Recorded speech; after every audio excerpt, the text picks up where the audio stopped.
Olá, pessoal. Saudade de vocês.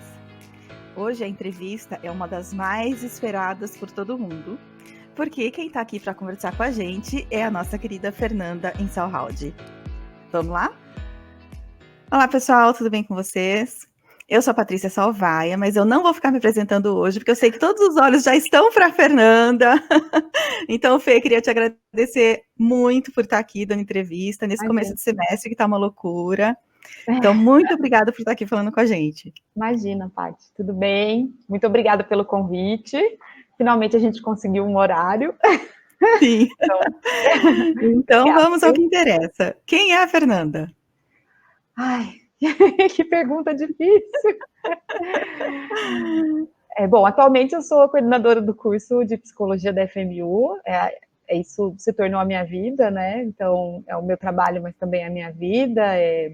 Onde eu tenho todas as minhas alegrias e também muitos desafios, dedico muitas horas da minha vida por essa paixão que eu descobri aos poucos, assim, que é fazer a coordenação do curso, fazer a assistência dos alunos, dos professores, num momento muito desafiador, né? Então, eu comecei coordenadora do curso, eu tive 6 meses super, né, bons, assim, e aí depois veio a pandemia, e eu ainda estou me habituando. Cada dia é uma novidade, cada dia é um novo dia, a gente tentando trazer as melhoras do curso, mesmo com tantos desafios. Então, hoje eu sou isso, assim, eu não consigo separar, sabe? A Fernanda da coordenação do curso, né, da professora, eu sou uma coisa só, não consigo separar. Bom, quando eu te conheci, você foi a minha professora no primeiro semestre. Foi, isso mesmo. E aí eu queria que 2016, você... foi? Foi 2018. 18, tá. Então eu já 18, estava, que eu entrei em 2016 na FMU, então já estava um tempinho. sim. E aí eu queria saber, Fê, quando que você descobriu que você queria estudar psicologia?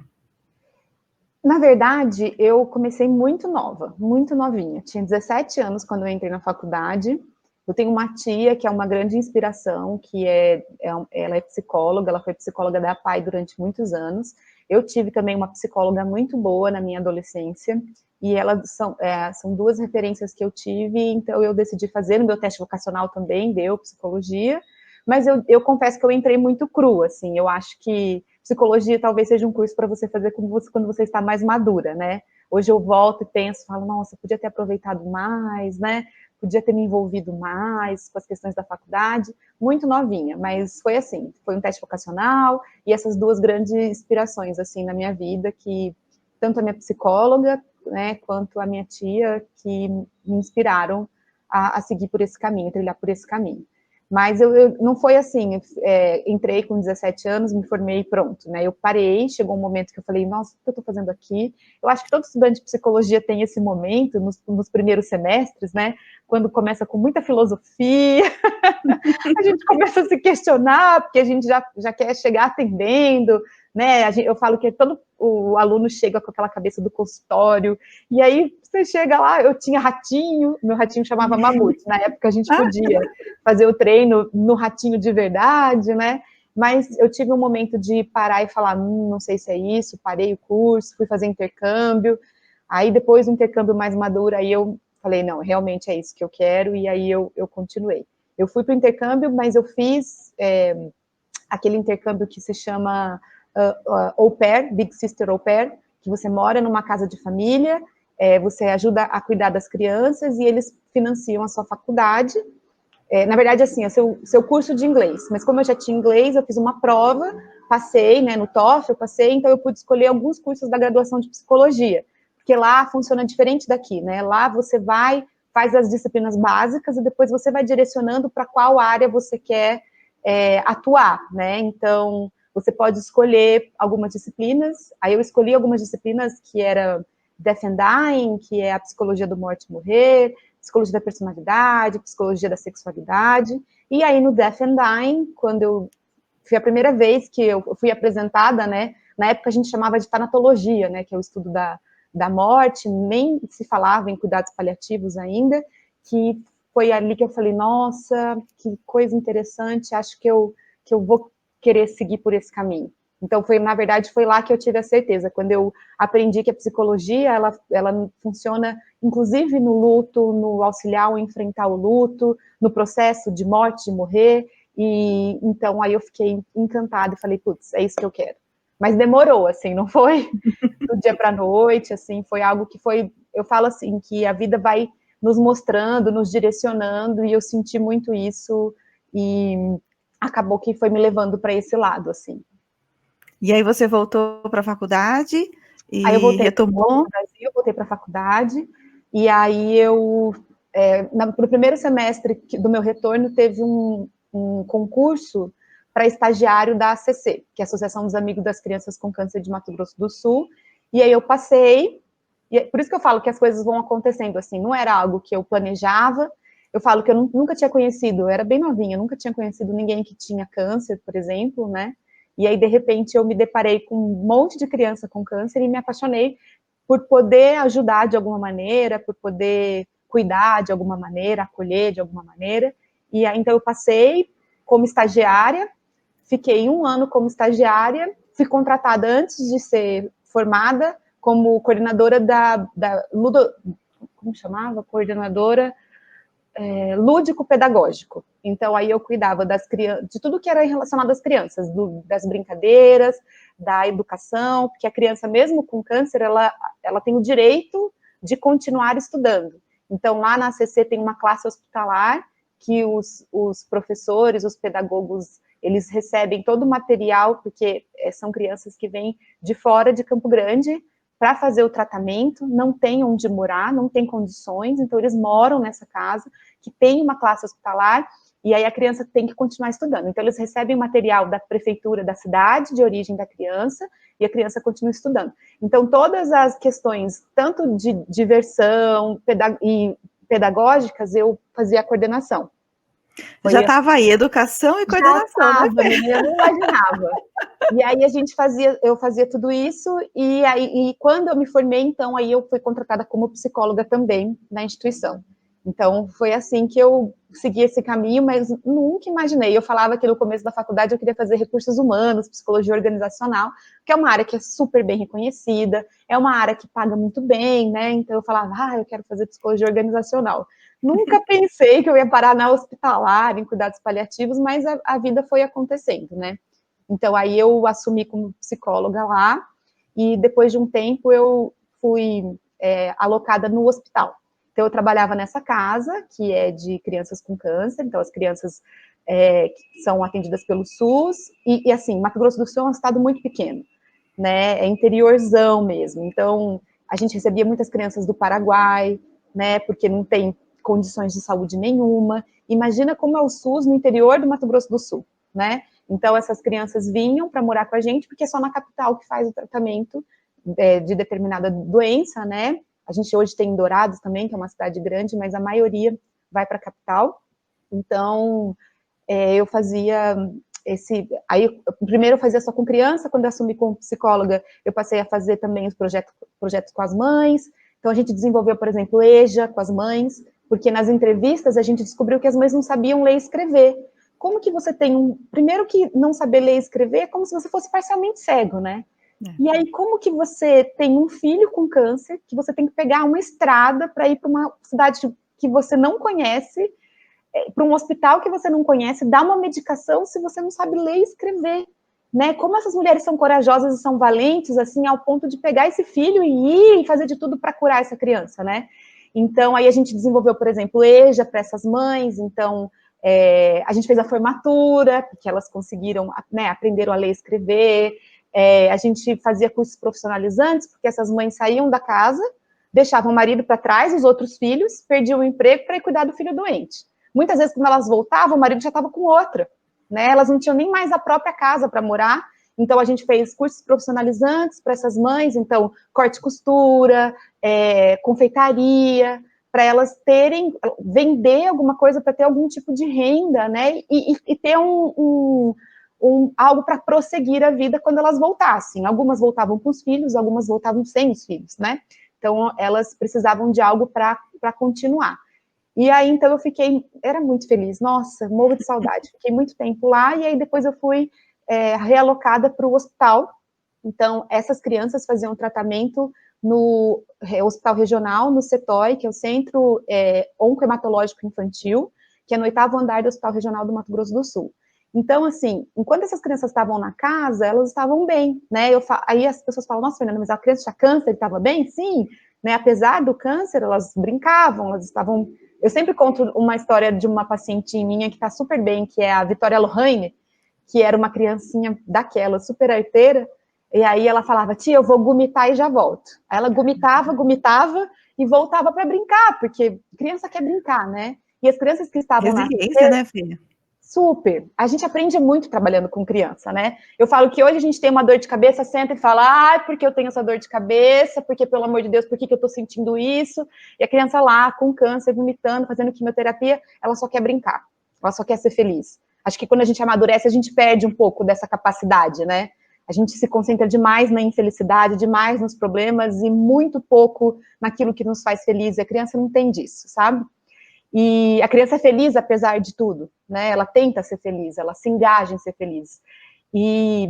Mas aí, quando eu fui para o hospital, eu entrei em choque, assim, com a realidade de um hospital, né? Então, quando as crianças estão na casa, elas estão bem, elas vão, fazem a quimioterapia, voltam, então elas moram na casa, né? E para a criança ficar internada, quer dizer que a criança não está bem, né? Então, não é só mais fazer uma quimioterapia. Então, são as crianças que estavam com infecção, com uma resistência baixa, com anemia, e casos muito mais graves também, né? Então, eu fui realocada lá para fazer esse trabalho com as crianças, e como psicóloga hospitalar. Só que eu falo que eu fiz o caminho inverso. Hoje em dia, não se entra num hospital dessa maneira. Você entra no hospital como? Através da residência, através do aprimoramento, se você faz uma especialização, e daí com especialização você entra para atender, né? Eu fui porque eu era, pela minha experiência, porque eu era próxima, que eu tinha que ser eu. Hoje em dia não seria assim, mas a gente está falando de 11 anos atrás, né? Sim. Então, agora outro contexto, né, Fê? As coisas são diferentes, né? Mas então aí eu fui, e aí eu tive aquele choque, assim, porque primeiro porque eu muito apegada às crianças, né? Terapia lá, ó, bombando, porque, né, eram as minhas crianças, né? E assim, eu falo que a cada criança que morria, eu morri um pouquinho também. Então, eu fui adoecendo aos poucos, fiquei muito, muito, muito magra, de não conseguir comer, sabe, assim, de não conseguir sair do hospital, porque cada criança que morria era um pouquinho de mim que ia também. E aí, então, eu fui trabalhando muito isso na terapia, para conseguir separar as coisas. A importância da gente fazer terapia, né, Fê? Super, super, super, super. E também ter essa autoconsciência, assim, de reconhecer, né, os nossos limites, as nossas fraquezas, até que ponto a gente pode ir, até onde dá para ir, e reconhecer que talvez não seja o local adequado, né? Então, teve um mês que a gente perdeu tantas crianças que eu tive que pedir demissão porque eu adoeci, eu não estava conseguindo mais fazer o meu trabalho da maneira que eu gostaria. Eu entendi que eu precisava estudar, que não é só o curso de psicologia não me dava o embasamento necessário para cuidar de casos como esse, né? Então, quando uma criança morre segurando a sua mão, como você reage, né? Quando você tem que acolher o luto de uma mãe, como que você faz, né? Então, só a terapia e a psicologia não estavam sendo suficientes, eu precisava estudar mais. Então, eu saí do hospital depois de um tempo, mas assim, com uma culpa que eu também tive que trabalhar na terapia, de deixar aquelas mães, de deixar aquelas crianças assim, porque... E elas fazem parte da minha vida até hoje, né? Eu falo que eu tenho um Facebook que eu nem uso, mas que eu não tenho coragem de desfazer, porque elas me acham lá, elas me procuram, né? Tem as crianças, eu falo crianças, esses dias eu vi um ex-pacientinho meu sendo pai. Aí eu dei parabéns, ele, tia Fernanda, muito obrigada, meu Deus do céu, tia Fernanda. Né, é um homem, Gabrielzinho tá um homem. Então, foi muito difícil sair, mas foi esse processo de entender que talvez aquele não era o meu lugar, porque eu não conseguia separar. Até hoje, assim, é uma relação com criança, para mim é muito difícil, né? E aí, então, eu saí, porque eu também fui aprovada no mestrado, falei, então vou estudar, né? Mas eu fiz um combinado comigo mesmo que eu ia voltar um dia de alguma forma, né, lá para a instituição. Aí eu comecei o mestrado e ao mesmo tempo comecei uma pós aqui em São Paulo. O mestrado é na Faculdade de Medicina da Universidade Federal de Mato Grosso do Sul. Eles têm uma ênfase do mestrado que é em carcinogênese no Centro-Oeste. Então, para fazer estudo sobre oncologia no Centro-Oeste, mas eu fiz o meu concentrado no Mato Grosso do Sul. E aqui em São Paulo eu estava fazendo após em pacientes terminais, psico-oncologia e pacientes terminais. Então aí comecei a estudar, e fui trabalhar com adultos no ITC, que é o Instituto de Tratamento do Câncer, que aí eu falei, agora eu me encontrei, sabe? Acho que com criança é difícil mesmo, né? Entender, aceitar, né, esse processo, então é uma dificuldade muito grande. Eu falo, quando eu vou no Mentes de Rua, vejo as criancinhas, quero levar. Não pode, quero levar para minha casa. Então, eu entendi que talvez não era aquilo, né? Eu admiro muito quem trabalha com criança, com oncologia infantil, porque, olha, é muito barra, é muito difícil, assim, algo brilhante, assim, de ser aplaudido de pé, né? E já com adulto, eu me encontrei trabalhando com adulto no Instituto de Tratamento do Câncer, mas aí comecei o meu mestrado, e aí resolvi fazer uma pesquisa, então, com as crianças da ACC. Então, eu voltei para o hospital, mas aí para as minhas mãezinhas, que eu morro de saudade, para fazer a entrevista com elas, para fazer o trabalho com elas. E aí a Via Crucis da leucemia infantil no Mato Grosso do Sul, é o trabalho. A Via Crucis porque é todo o caminhar, né, dessa mãe com essa criança, desde o primeiro sintoma até descobrir que é realmente câncer infantil, que é realmente leucemia. Escolhi leucemia porque é o maior número de pacientes que a gente tem em leucemia infantil, né? E aí a gente fez uma entrevista semi-aberta com essas mães para descobrir a história de cada um deles nesse processo de descobrir estar doente, de descobrir o câncer, e as histórias são, assim, absurdas. Eu lembro que você comentou. Que até chegar no diagnóstico, às vezes, porque, assim, do exame de sangue demorar um mês para ficar pronto, sendo que um exame de sangue fica 24 horas, mas numa cidade do interior de Mato Grosso do Sul, que não tem a máquina de coleta de sangue, né, a máquina de fazer o exame, aí tem que ir para a capital e voltar. E eu sempre falo, né, que o câncer na criança é diferente do câncer do adulto. O câncer na criança cresce conforme a criança cresce. Então, uma semana na vida de uma criança é algo, assim, que, sabe, que pode ser fatal. E aí, quando demora um mês, 2 meses, 6 meses, então você imagina, por que será que a gente estava perdendo tanta criança? Porque elas chegavam tarde demais, aí a quimioterapia tem que ser mais forte, o organismo não aguenta, né? E eu falo também que só quem conviveu com uma quimioterapia dentro de casa que sabe a destruição que ela causa, né? Não só na criança, não só no paciente, mas em toda a família, né?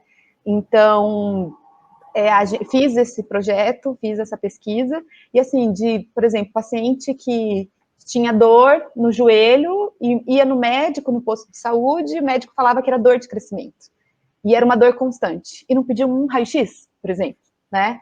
E aí, quando o joelho que ficava desse tamanho, eu falava, ai meu Deus, é câncer, vai para a capital. E aí não restava nada além de uma amputação, sabe? E assim, várias críticas, né? Porque a criança tem que ser atendida pelo pediatra no posto de saúde, não pelo clínico geral, né? Médico de criança é pediatra, né? Que tem outra visão, outra percepção e tal. Então, eu voltei como uma forma de retribuir, sabe? Tudo que eu ganhei, todo o amor que eu recebi. Eu sempre falo que a gente nunca vai ser rico, tá? Não tem essa. Um psicólogo milionário eu nunca conheci. Mas o que a gente ganha de amor quando a gente faz um bom trabalho, sabe? Uma mãe, depois de 10 anos que o filho faleceu, te procurar e falar, ai, Fernandinha, que saudade de você. Isso, para mim, não tem preço, né? Até porque nessa vida a gente não leva nada além das experiências, né? Então, queria poder devolver de alguma forma para essas mães e para as próximas mães, sabe? Então, a gente descobriu, assim, que além de uma saúde precária, né, no interior, de não ter médico, de não ter máquina de nada, né, de tudo ter que ir para a capital, a gente percebeu também um desconhecimento total de sinais e sintomas de câncer infanto-juvenil, né? Então, é uma tradição, né, da medicina brasileira, de sempre pensar que o pior é por último, né? Então, assim, não é dor de garganta, deve ser tomar um anti-inflamatório. Ah, piorou? Não, vamos tomar um antibiótico. Deve ser virose, deve ser verme, deve ser dengue. E nesse deve ser, quantas crianças a gente perdeu? Porque os sintomas são muito parecidos da leucemia. Tem febre, né? Manchas pelo corpo, a criança fica fadigada. E aí, quando eu vou dando essas medicações para ela, eu vou maquiando todos os sintomas, e quando eu vou ver, é tarde demais. Então, a gente fez todo um estudo sobre isso, sobre, né, que a gente tem que ficar de olho, que o câncer da criança tem sinais e tem sintomas, a criança que fica apática, a criança não é apática. Se a criança fica apática, alguma coisa está acontecendo com essa criança. Pode ser fator emocional, pode ser na escola, ou pode ser o corpinho dela. Então, a gente tem que aprender a olhar para a criança e reconhecer quando que a criança não fala, mas a criança, ela mostra, a criança, ela desenha, né? A criança, ela projeta, então a gente tem que olhar para essa criança. Aí fiz, né, terminei o mestrado, a gente fez, foi muito legal voltar a ter contato com essas mães, minhas amiguinhas até hoje, e aí fiz essa tese, e ao mesmo tempo trabalhando no ITC e fazendo a pós aqui em São Paulo. Aí quando eu concluí, abri uma vaga para professor de psicologia hospitalar, na época a gente tinha psicologia hospitalar na grade, fui contratada e vim para cá. Mas foi indo assim, entendeu? Resumidamente, foi indo aos poucos. E aí foi quando eu me especializei, né? Fiz a pós-graduação em pacientes terminais, entendi mais de cuidados paliativos, que é uma paixão. Já no ITC, já pude colocar esses conhecimentos em prática. A minha mãe adoeceu nesse período, e ela foi paciente, Campo Grande, cidade pequena, né? Eu trabalhava no melhor lugar para oncologia, né? E aí minha mãe foi tratar lá, porque o meu chefe era o melhor médico, o melhor cirurgião oncologista, e a pessoa que eu confiava era o meu chefe. Então, a minha mãe foi atendida nesse lugar que eu trabalhava, ela ficou bem nessa época, mas até isso, Paty, eu não reclamo, porque foi, assim, providencial, sabe? Assim, eu ter tido esse conhecimento, né, ter estudado muito para depois poder cuidar da minha mãe quando ela adoeceu, e também ter essa percepção do outro lado. Eu sempre falo para os meus alunos, esvaziar-se de si mesmo e colocar no lugar dos outros. Quando a gente vai atender um paciente, a gente tem que pensar que é alguém que a gente ama, mas eu vivi isso na prática. Eu não desejo isso para ninguém, porque eu vivi isso na prática. Então, eu pude ter uma percepção totalmente diferenciada e até pegar uns macetes da quimioterapia que ninguém ensina pra gente, né? O que é bom, o que não é, como que é, conviver e tal. Ninguém ensina pra gente, né? E mesmo estudando, é diferente quando você tem um paciente dentro da sua casa, né? Então, eu aprendi, assim, foi muito difícil, mas eu aprendi a me colocar no lugar do outro, do paciente oncológico, justamente porque a minha mãe, a gente sempre brincava, eu falava, mãe, você é o amor da minha vida, né? E ela, você que é. O grande amor da minha vida foi a minha mãe, então eu pude entender mais o lado do familiar e do paciente, porque eu estava vivendo aquilo, né? Então, ser muito mais tolerante com o paciente, quando o paciente não quer comer, sabe? Quando o paciente não quer beber água. Então, assim, todos os desafios de perto, assim, eu pude conviver, né? E é diferente quando você encontra com a pessoa semanalmente, no consultório, na sala de quimioterapia, na brinquedoteca, e quando ela está ali do seu lado, e você vai acompanhando, né? Então, aí hoje eu falo assim, que ninguém vai superar o que eu sei na hora de atender um paciente com câncer, porque eu sei, sabe, assim, eu sei. Então, daí minha mãe ficou bem, eu vim para São Paulo e comecei a trabalhar na FM1, e aí as coisas foram acontecendo, assim, eu continuo com o voluntariado em cuidados paliativos, que é uma coisa que eu não vou deixar jamais. Então, sempre que alguém me procura, eu faço o atendimento, mas eu prefiro fazer de forma voluntária, eu não quero receber para fazer esse trabalho. E também eu não tenho mais consultório, porque a coordenação me consome, assim, sempre, né? 40, 60, 80 horas por semana. E daí, então, eu comecei com a psicologia hospitalar, lá na faculdade, dando aula. Aí fui convidada para ser líder ENAD, para cuidar do ENAD, depois você apoia a coordenação. Aí eu assumi como adjunta, e na saída da antiga coordenadora eu assumi como coordenadora de curso. As coisas aconteceram muito, eu acho que foi tudo muito rápido, assim, 4 anos, as coisas aconteceram muito rápido. Morro de saudade do hospital, morro de saudade de trabalhar com oncologia, é um projeto futuro para voltar, mas Era a pergunta que eu ia fazer, se você pensa em voltar a atuar no hospital. Eu penso, mas assim, eu também tive esse momento, né, dessa descoberta na terapia, assim, de que eu precisava parar, que era o momento de parar, porque aí a minha mãe adoeceu novamente, e aí ela ficou muito mal, como eu falei na palestra de cuidados paliativos, eu cuidei dela, e aí chegou um momento que, assim, que eu não dava mais para atender paciente em UTI, que eu chegava lá, eu via minha mãe, sabe? Então aí foi um momento também de parar, eu quero voltar, mas eu ainda tô curando algumas coisas, né, e precisa de tempo, assim, para curar. Mas eu gostaria de voltar. Eu voltei lá para a CC de outras formas também, a gente tinha um projetinho que era um projeto da minha mãe, que a gente dá continuidade até hoje, de dar o primeiro enxoval para o bebê, porque essas mães continuavam com a vida delas, engravidavam e a gente dava o enxoval. Então, eu tenho uma relação muito próxima, toda vez que eu for para Campo Grande eu gosto de visitar, e eu tenho a intenção de voltar, mas ainda não agora. Talvez mais na parte da educação mesmo, né? Eu até falei na última live da gente criar um grupo de estudos em cuidados paliativos, sabe? Em psicologia hospitalar, mas... inclusive, assim, a sua palestra de cuidados paliativos, todo mundo tem que ver, né, Fê? Foi maravilhosa, todo mundo tem que assistir. Eu quis mudar um pouco, porque antes eu falava muito da perspectiva do psicólogo, mas eu quis falar um pouco dessa experiência familiar, porque muita gente vai passar por isso, e muita gente não tem conhecimento, e eu tenho a consciência que minha mãe só teve essa morte digna, que a gente fala, que eu bati o pé e insisti nos cuidados paliativos numa cidade que não se fala em cuidados paliativos, né? Lá no interiorzão.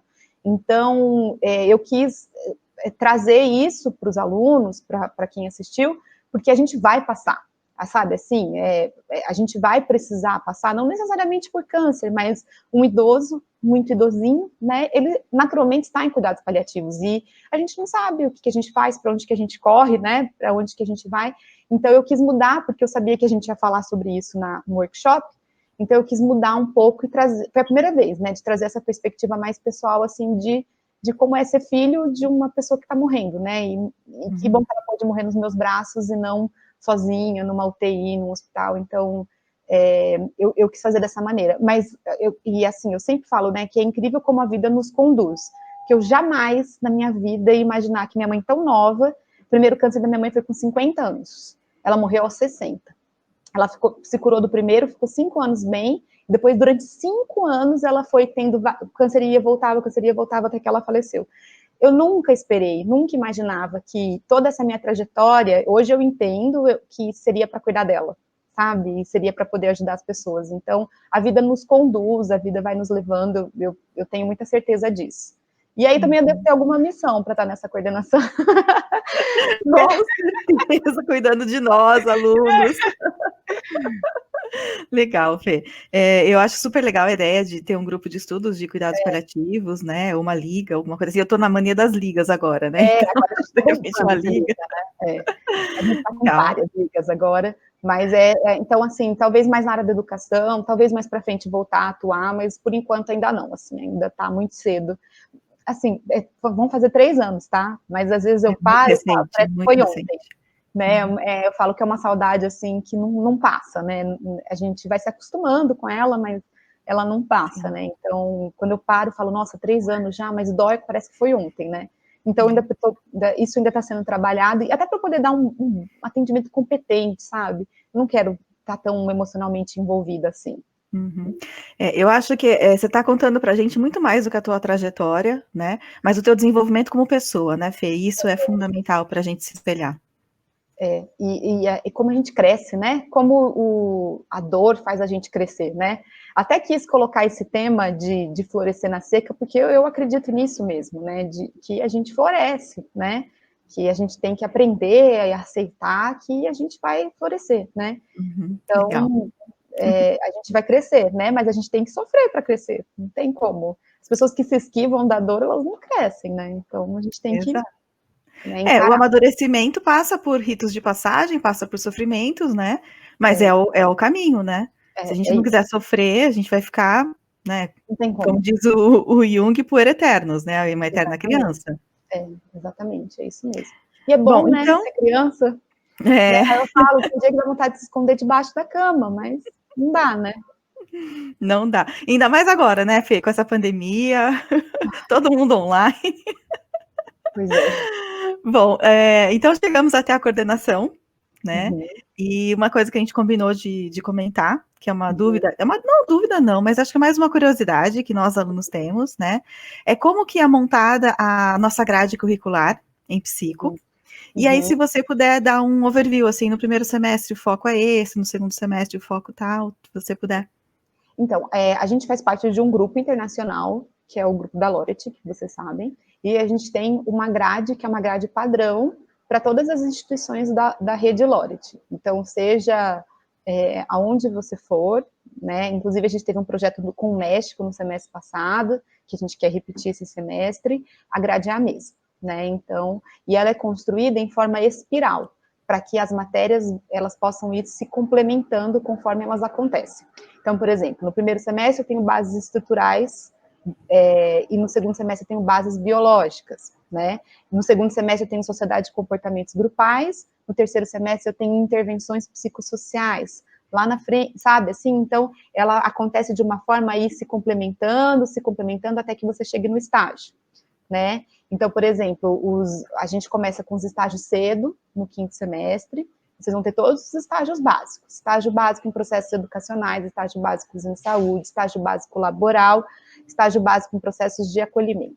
Encerrou, aí vocês vão para específicos, onde vocês escolhem qual a área que vocês querem atuar. Então, vocês experimentam um pouquinho de cada, para quando chegar no último ano, vocês falarem, então eu quero escolar, não, eu quero organizacional, e escolher a clínica de vocês.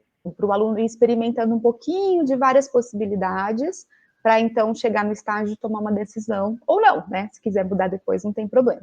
Então, no primeiro semestre, a gente tem as disciplinas que são mais básicas, tem introdução à psicologia, que tem uma pegada filosófica bem forte, e aí também tem um pouquinho de cada possibilidade de atuação. Na APS também é legal, porque vocês podem escolher entrevistar o que vocês sonham em fazer, né? Então, psicologia do esporte, psicologia hospitalar, jurídica, vocês entrevistam os profissionais da área, experimentam um pouquinho.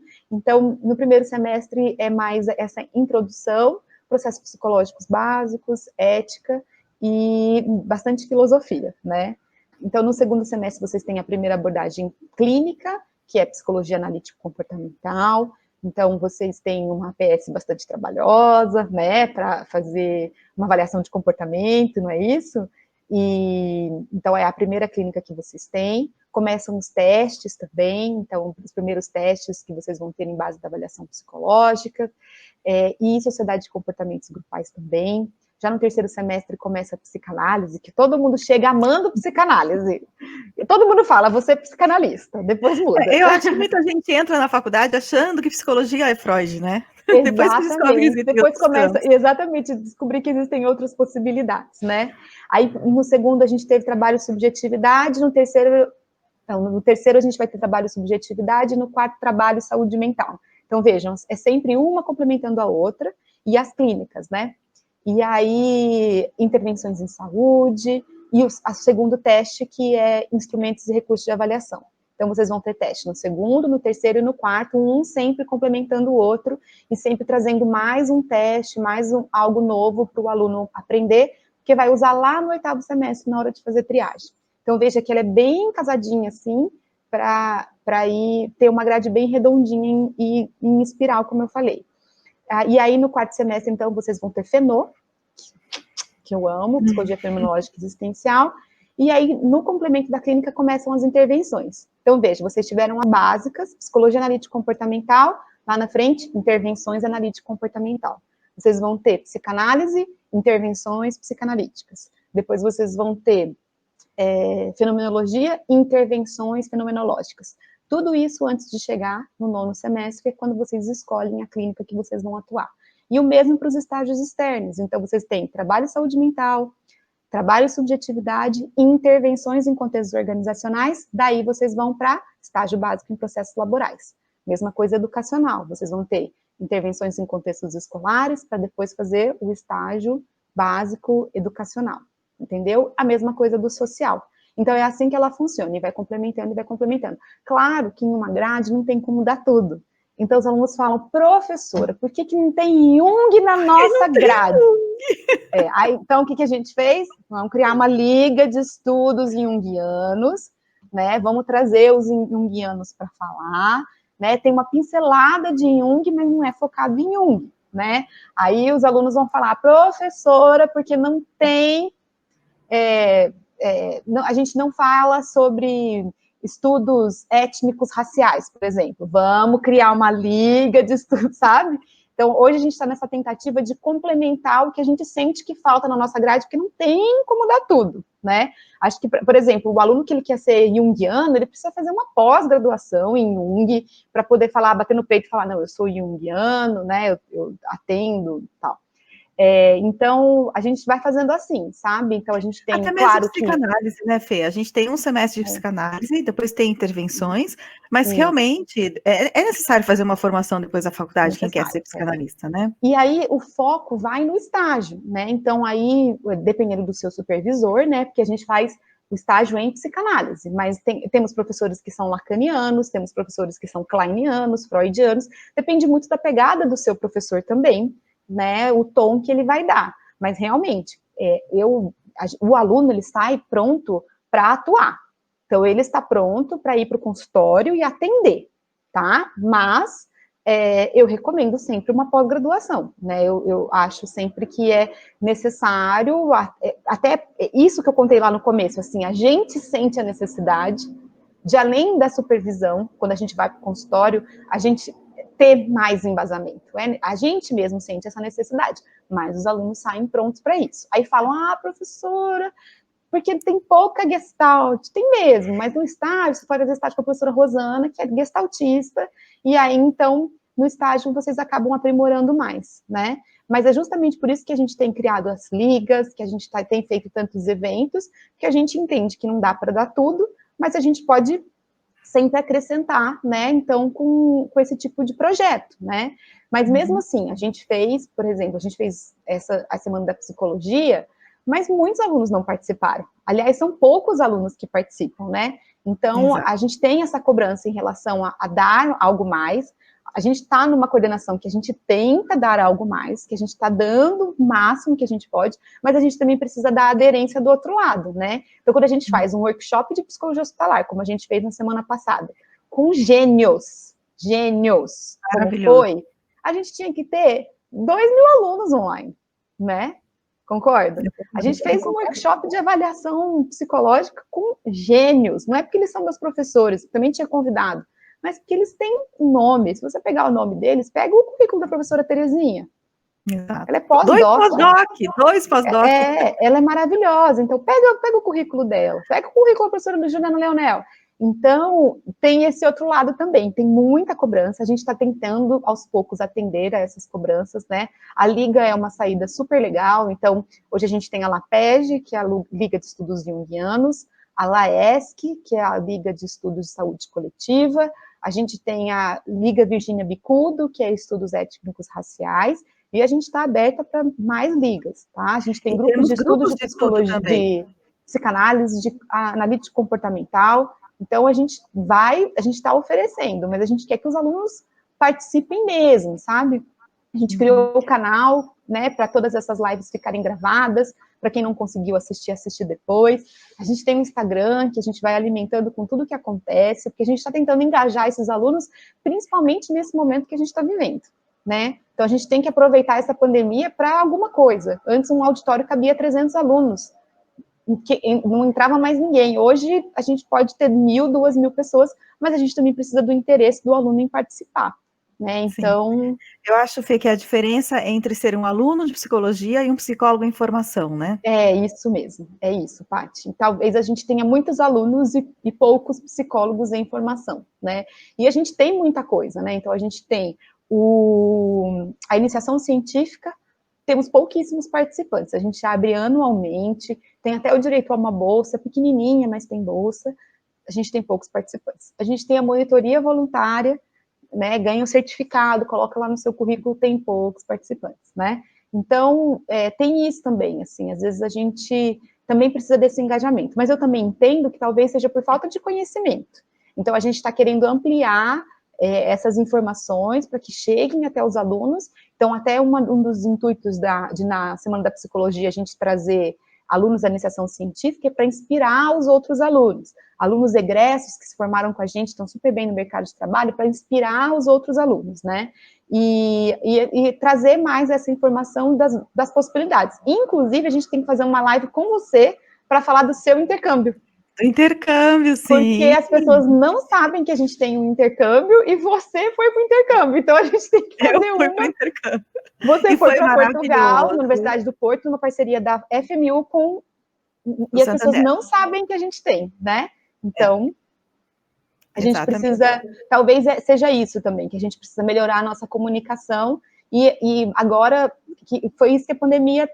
A única coisa de boa, sei lá, que proporcionou foi isso, que a gente criou esses canais que a gente não tinha, né, e que a gente quer levar mais acesso à informação. Claro que a gente perdeu, eu fazia atendimento de aluno semanalmente, isso é uma perda que a gente tem, não é a mesma coisa por e-mail, eu fico agendando Zoom para poder conversar com os alunos, porque por e-mail não é a mesma coisa, mas a gente teve alguns ganhos também que eu entendo, porque a gente conseguiu fazer o estudo remoto em uma semana, apesar de todas as dificuldades, os professores fizeram treinamentos obrigatórios, eles ralaram muito para virar remoto de uma professora como a Nielce, com a idade Exato. da Nielce, o esforço que ela fez para entregar as aulas foram entregues, assim, não foi que a gente teve aula gravada, não teve aula gravada, teve aula ali, ao vivo, presencial, com todas as dificuldades que a gente tem, a internet cai, né, o sistema, esse semestre o sistema está bem melhor, não sei se vocês têm percebido, está funcionando, das 7 horas eu fico nervosa, ninguém mais está me chamando para falar, não entra, não sei o quê, não.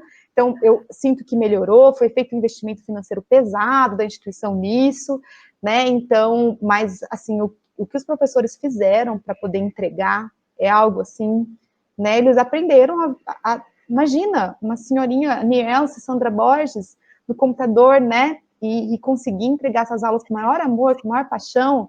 Acho que isso é uma coisa também, assim, que a pandemia nos mostrou, né? Que talvez, né, como a gente tem que admirar esses professores que conseguiram, né? E assim, com marido, filho, dentro de casa, papagaio, cachorro, criança chorando, criança correndo, com todas as dificuldades que a gente tem no home office, o professor tem também, né? E de conseguir entregar.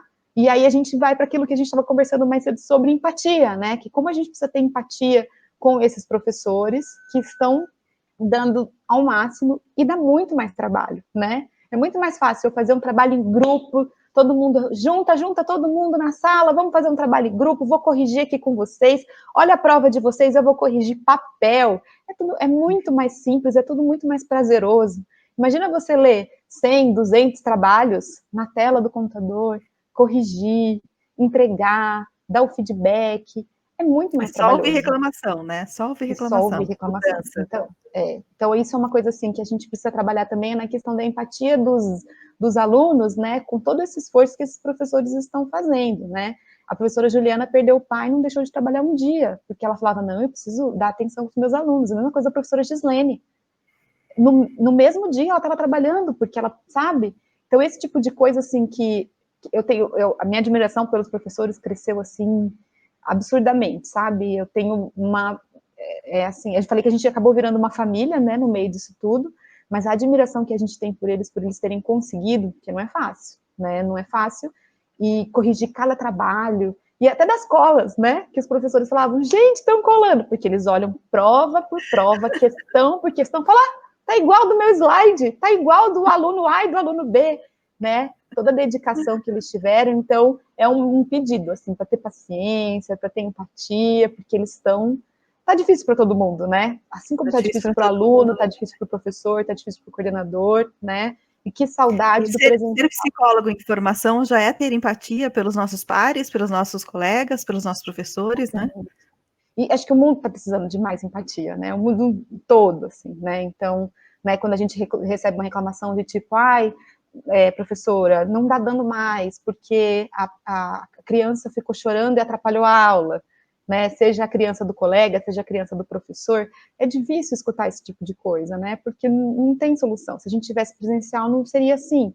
Mas no remoto a gente tem que, né? E assim, reconhecendo nossas falhas, não estou dizendo que a gente não tem muita coisa que a gente precisa melhorar, a gente está trabalhando, né, você é representante de sala, a gente trabalha muito próximo dos representantes de sala, sempre grudados com os representantes nessa tentativa de melhorar, eu acompanho tudo muito de perto, né, acho que até uma insegurança minha mesmo de querer estar perto, de entrar nas aulas, de acompanhar, de ver o que está sendo falado, peço que os professores me passarem, qualquer problema me passa, nessa tentativa de melhorar. Eu sei que a gente tem que melhorar muito, sabe? Eu quero melhorar Sempre muito ainda. vamos precisar, né, E eu quero que os alunos me tragam sempre, mas críticas construtivas, críticas destrutivas, elas desanimam, que você fala, meu Deus, né, a gente já está fazendo tanto, a gente está brigando tanto, porque eu amo esse curso, falo meu curso, né, meus cursos, meus meninos, meus professores, tudo meu, né, então a gente quer muito melhorar, e eu conto com a ajuda dos alunos, assim, o que a gente puder fazer para melhorar, a gente vai, mas me ajuda,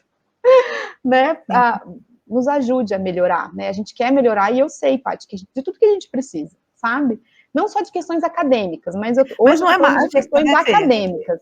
As coisas não resolvem com mágica, né? Leva Não, tempo, não. tem esforço, tem investimento, né? E a gente está batalhando por isso, mas assim, fica aberto, né? Quem tiver feedbacks positivos, negativos, críticas construtivas, a gente está aqui para isso. E o que eu acho legal de ter essa relação tão próxima com os alunos é porque eu vejo que a gente já vem melhorando em muitas coisas. Então, a semana da psico, do jeito que ela foi feita, super funcionou. Né? Então, eu fiquei super feliz, né? Porque super funcionou. Então, e justamente por causa dos alunos, pro, faz assim, pro, faz assado, pro, e se a gente fizer desse jeito e daquele jeito, vamos fazendo, vamos melhorando. Então, então a gente pode devolver de uma forma muito melhor, mas a gente precisa saber que esses erros acontecem também, né? Então, a gente está super E, de aberto a novo, melhorar. precisa da participação dos alunos, né? Porque eu vi reclamação, eu não pude assistir, mas está gravado no YouTube, pode ir lá assistir. E tem uma coisa, não é só por causa das horas, né, Sim, que o aluno exatamente. precisa assistir. Ele precisa assistir porque é um projeto de extensão, né? Quando a gente faz um workshop por sábado, uma live por dia, é um projeto. Então, é um projeto de extensão, né? Quanto mais conhecimento, melhor. Quanto mais eu sei, maior eu fico, né? Então, é um projeto de extensão. Até para quem está com dúvida, para onde eu vou, para que lado eu vou, a gente teve de tudo, né? Então, a gente falou de gordofobia, a gente falou de questões étnicos raciais, a gente falou de clínica, a gente falou de avaliação, a gente falou de hospitalar, a gente falou de morte, a gente falou de vida, de maternidade, a gente falou de tudo.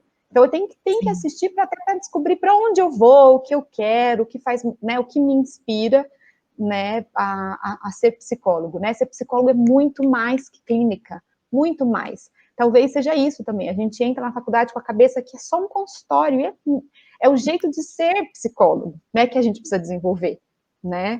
A gente fala do jeito de ser Gestalt, né? Mas tem um texto que fala, né, do jeito de ser Gestalt, eu sei porque eu sou, né? Mas é o jeito de ser psicólogo, né? Então é isso que a gente precisa desenvolver. E a gente quer melhorar. Eu fico pensando, o que mais a gente precisa melhorar? Vamos melhorar. E o que temos aí nesse semestre previsto, Fê? Então, a gente tem, no último sábado de setembro, a gente vai fazer, então, a mostra de iniciação científica. Na semana que vem, a gente vai enviar um formulário para os alunos que já fizeram nos anos anteriores e estão fazendo, para ter essa mostra de iniciação científica, junto com o professor que é orientador. Então, esse é o nosso próximo evento programado, que a gente vai ter. Semana que vem vai sair também a monitoria voluntária. Então, os alunos podem se inscrever para ser monitor dos professores. Isso eu acho super legal. Porque o monitor, ele aprende super com o professor, principalmente o professor que ele mais admira, fica uma troca legal. A gente não pode, os alunos não podem esquecer que a vida é um networking, né? Então, vocês estão construindo o networking de vocês, né? Então, ser monitor, fazer iniciação científica. O professor João me mandou que 2 alunos foram aprovados na Sociedade Brasileira de Psicologia Hospitalar. Psicologia Hospitalar? Olha, que legal. Confirmar que os projetos foram aprovados, eles vão publicar. Então, é super importante, né, os alunos se engajarem. Então, o próximo evento vai ser sobre iniciação científica. Lembrando que a iniciação científica ela é anual. Então, em março sai o edital e ela dura 1 ano. Então, a gente vai fazer a mostra de iniciação científica da psicologia, que é no último sábado, tá? Então, já se programem. No sábado, a gente não tem uma audiência muito boa. Normalmente, a audiência melhor é às 19, só que eu não quero conflitar com nenhuma aula, então por isso que a gente coloca no sábado. A Atlética também está preparando um evento sobre o Setembro Amarelo, e a FMU também vai fazer um evento sobre prevenção de suicídio nesse mês ainda, tá? Então, é isso que a gente tem programado, está por vir. Além das APS, da A1, da A2, da prova. Porque agora não estamos mais de férias, né? Além de tudo que você tem que fazer, tem mais isso para acontecer.